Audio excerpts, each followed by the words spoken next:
They help them. Okay, live over to City Hall, where the mayor is talking about this roundtable she's hosting when it comes to youth violence in our city. Let's listen in. Integrated back into the community. And then if they're shot in the hospital, that they, at the point when they're most vulnerable, they receive counseling and direction so they can heal and recover and find a different path out of violence. And we took the best practices that is happening in the community to both prevent crime, intervene, and if the person have committed, try to give them the path and the mentorship to direct them to healing and road to a healthier path, healthier communities. It's also about building healthier communities. I was very fortunate to be joined by the Chief of Police and different ministers. Chief, speaking, I was just talking about you. Come and join. And I was very fortunate to be joined by all the frontline workers here, young people that have experienced violence, that have been incarcerated, but saying that I'm going to come back and make a difference and prevent other young people to get into trouble. The chief talked about what's happening on the street. We have both the federal ministers and the provincial ministers, plus the school board, having a dialogue on how to work together. We've also committed to continue this dialogue, that we will come back in the fall to look at ways to support young people, whether in employment services or in the schools or in the streets, or if they're in trouble, how do we get them out of trouble? And we are, of course, alarmed by the rise of youth violence and young people, 14-year-old, committing crime, committing murder. We want to stop it. We want to intervene. We want to do the prevention work and the redirection. I'm very encouraged by the coming together and the sense of hope that we felt, that I felt and other people felt in the room. And I just want to capture it by saying the Mother for Peace, which is an organization of mothers who have lost children from gun violence. And she talked about hope. And that is what this meeting is about, is how we could come together, because we are stronger, to find pathway for these young people so that there's hope, both for individual, but also in the community. We're open to any questions. If any of the folks want to answer any questions, please step forward. If you want to ask the Chief or any of the people behind us, the list includes people that works in the community, people who works in jail, people that works in hospital, in schools, etc. So open to any questions you may have. Perhaps a question to start with you and the Chief, if possible. One of the representatives from one of the community organizations. It's one thing to see everybody come together. I think a lot of expectation with that comes solutions and what can actually come from a meeting like this. And it doesn't sound like there's any actual solutions coming from something. Well, to be precise, we highlighted what worked best.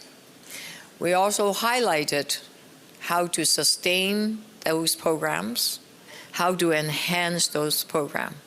For example, doctor at St. Mike's Hospital talked about the program that can divert people that have been shot into a path towards not just healing physically, but towards a life free of crime, free of violence. And she can talk more about that. There are many different programs. But what we said was We need to sustain these very successful programs and enhance them. We need to collaborate better. We need to not work in silos, and that is what we are doing. We also said that in the fall, that's when all the budgets get pulled together. How do we sustain and enhance these very effective programs? What do each levels of government role would be?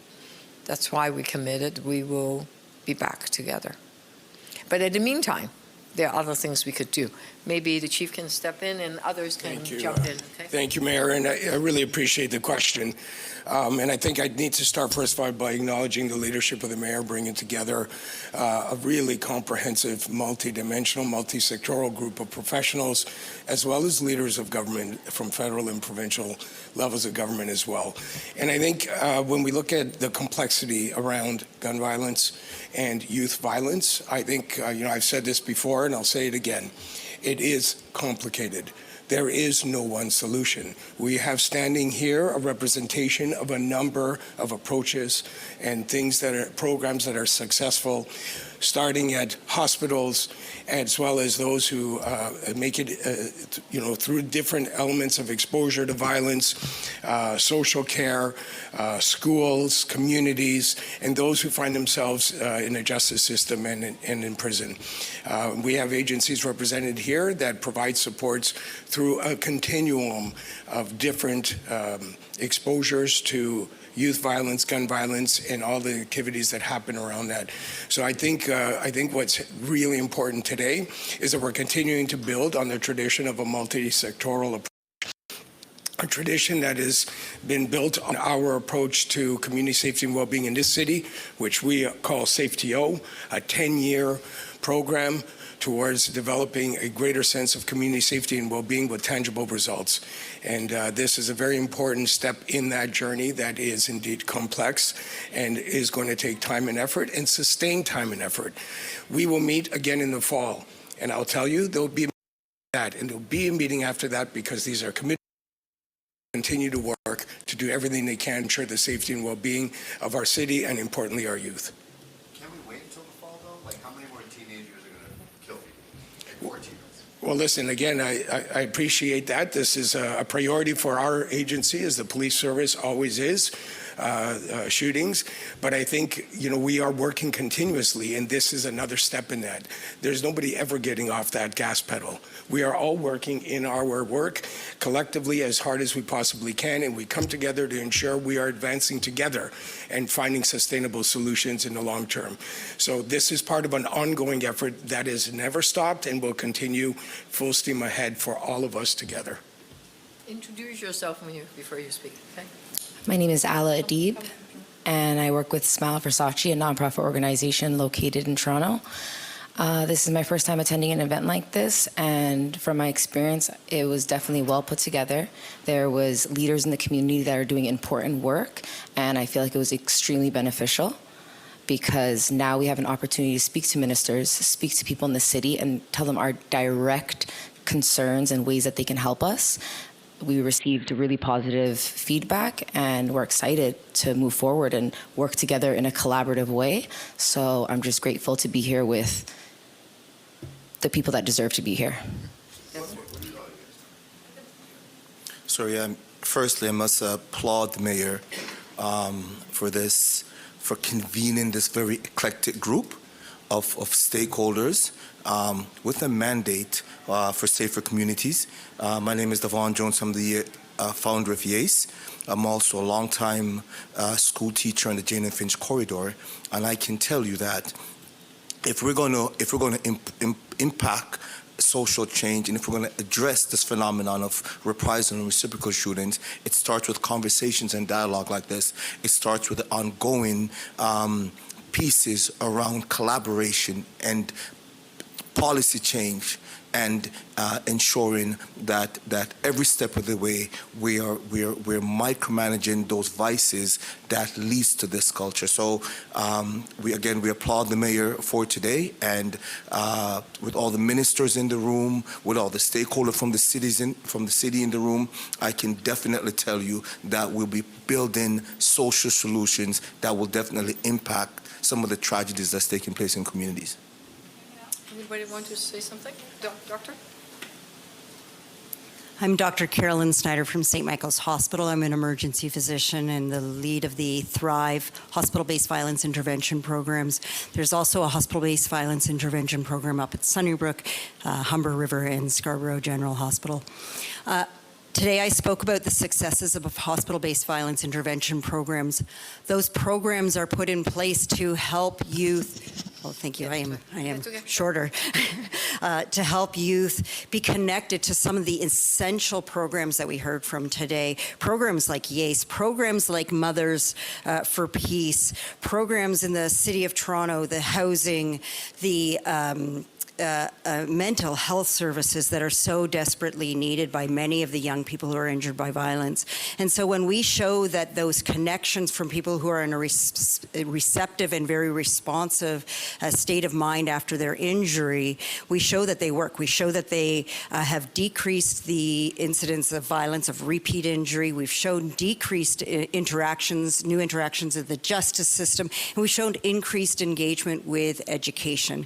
These are key. And yet all of us around the table, all of the community programs, all of the institutional programs talk about the lack of sustainability, and that is actually going to be the problem here. We all are given pilot money to show it works, we show it works, and then there's no more funding. And so that was one of the big asks today, is really to come together with all of the different government levels to say, how do we keep sustainably funding these programs? And happy to answer any questions about that. So you've had success if someone gets shot and they're done with gang activity after going through you guys? Yeah, so the first study I did with this was actually a similar program in Winnipeg, the EDVIT program, and we showed a 44... No, I know, but we've just started and launched these programs in Toronto, but we know that they're the same. So they're very similarly set up. You set that up. So in Winnipeg, what happened? So in Winnipeg, we had a 44% decrease in repeat violent injuries of those that we saw through that program. We can only expect, based on our early numbers, that we will see the same or even better in the Thrive program. But you have a long wait list. We have a long wait list. We do not have the capacity to care for all of the people that are coming through. And they're funded by the City of Toronto. We shouldn't be. Yeah, and some very generous foundation donors as well. Absolutely.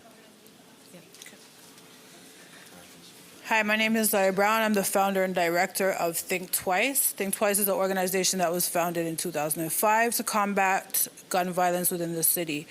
We focus on prevention, intervention, rehabilitation, and reintegration.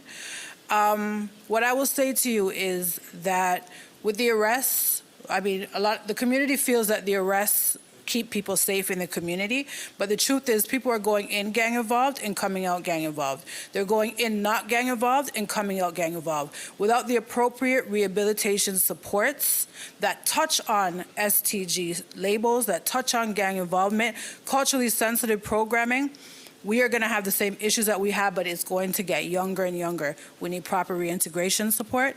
We need proper rehabilitation support. We need proper intervention support. And we need to make sure that we are supporting all levels of prevention. Thank you. Sorry, just to follow up on that while you're at this. Sure. You're telling us what you need in that room. Did you hear what you wanted to hear about what could potentially take place? So for me, action speaks louder than words. Anyone can say anything. We'll see what takes place next. Thank you. Hello, folks. My name is Stephen Mensah, the Executive Director of the Toronto Youth Cabinet. The Toronto Youth Cabinet has really been unequivocal in the fact that the time for platitudes and nice words when it comes to tackling youth violence and gun violence is far gone. Like right now, we need to take urgent and vigorous action to deal with the problem of youth violence in the city of Toronto. And I think today's conversation that Mayor Chow has led is really a part of that piece. It's really going to ensure that not only do we take the steps that we need to take immediately, but we take the steps that we need to take in the long term to ensure that young people in the city of Toronto are supported. I think part of the piece when we talk about action is collaboration. The fact that due to Mayor Chow's leadership, getting the federal government and the provincial government to the table, having the chief of police here is also very critical, because young people want to see this type of collaboration, but also young people want to know that our leaders at all levels of government are also looking towards addressing the root causes of violence. And I think today's conversation that Mayor Chow led is going to reinforce that, not just for the short term, but like the chief said, we're going to have more and more conversations to ensure that young people are meaningfully supported. So on the Toronto Youth Cabinet's part, we're really glad about this conversation, because it's a long time coming to bring the other levels of government to the table intentionally. Okay, listening into some of the participants of this roundtable taking place over at Toronto City Hall. This is a roundtable hosted by Mayor Chow talking about youth violence in the city. This is up 75% compared to last year, so obviously top of mind for so many people. The mayor saying this is the first meeting as part of the roundtable, also saying they will meet in the fall. And what we're hearing from participants saying dialogue, communication really is the first step in addressing this major issue.